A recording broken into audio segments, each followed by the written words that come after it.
2026 թվականի համար նախատեսվում է սահմանել Սևանա լճում Սիգի արդյունագործական որսի 550 տոննա չափականակ, որսի իրականացման ժամկետը սահմանում ենք սույն թվականի փետրվարի 6-ից մինչև նոյեմբերի 20-ը։ Որոշման մշակման համար հիմք են հանդիսացել 25 թվականին Գիտությունների ազգային ակադեմիայի կենդանաբանության և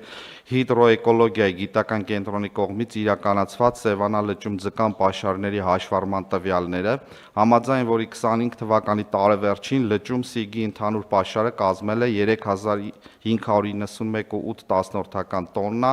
որից արդյունագործական ողջ պաշարը կազմել է 1373.9 տոննա։ Գիտական կենտրոնը ըստ պայմանագրի 26 թվականի ամռանը կիրականացնի ուսումնասիրությունների երկրորդ փուլը, որի հիման վրա կսահմանվի հավելյալ չափականակ աշնանային որսաշրջանի համար։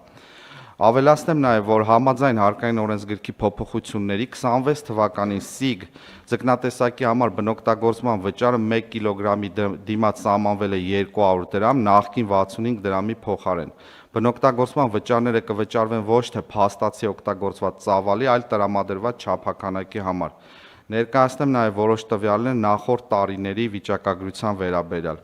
2025 թվականին մենք ընդհանուր սահմանել ենք 1123 տոննա որսի թույլատրելի չափականակ 3 փուլով։ Առաջի փուլում 314 տոննա, երկրորդ փուլում 189 տոննա և երրորդ փուլում 620 տոննա։ Փաստացի որսվել է 1103 տոննա, վճարվել շուրջ 72.5 միլիոն դրամ բնօգտագործման վճար։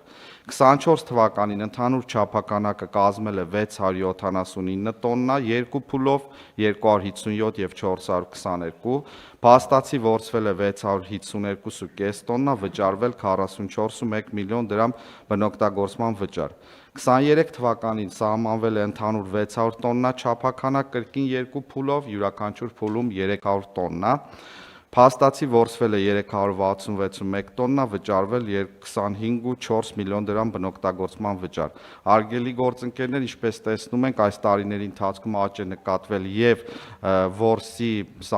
սահմանաչափերի և փաստացի որսված ձկան չափականակների, ինչպես նաև վճարված բնօգտագործման վճարի չափով։